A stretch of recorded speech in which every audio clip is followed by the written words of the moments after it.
Hi!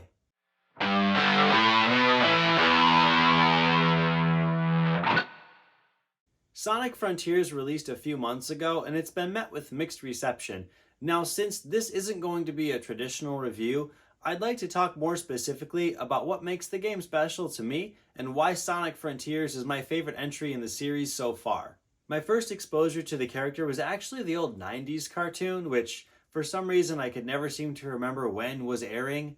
So if it came on at like a friend or family member's house, I'd always make sure to finish the episode there because I'd never be able to catch it back at home.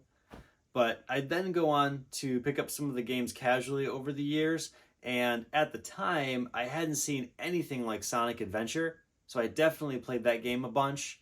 From the open world areas to the Chow Garden to the character specific quests, but I mainly loved playing Sonic's missions. Frontiers reminds me of everything I enjoyed from that first Sonic Adventure title, mixed with some of the more open, mellow themes of Shadow of the Colossus.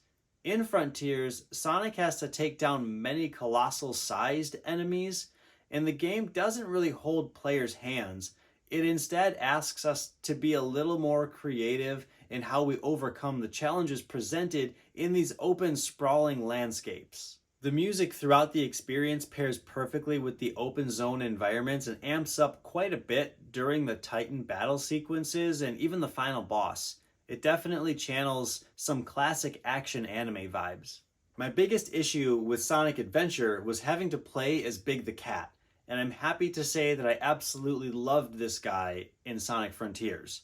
He essentially acts as a fast travel component towards completion if players ever tire of scouring the open zones for progression tokens.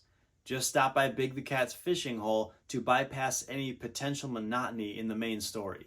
I can't stress enough how happy I am that this game never felt like it was pandering nostalgia. It was marketed as a fresh take on the series, and of course there are familiar locations and character themes, but they occupy such a small portion of the game that they genuinely felt like references and appreciation to the series' history. The overall narrative felt a bit empty at times, but they were able to add growth and development to some characters that haven't changed since the 90s. Now, I'm not saying this is the best Sonic game out there, but I am saying it's my favorite Sonic game, and I can't wait to see where they go next. So, for all the other Sonic fans out there, share your favorite Sonic games down in the comments, and if you haven't played a Sonic game before, pick up Sonic Frontiers and have a great night. Bye!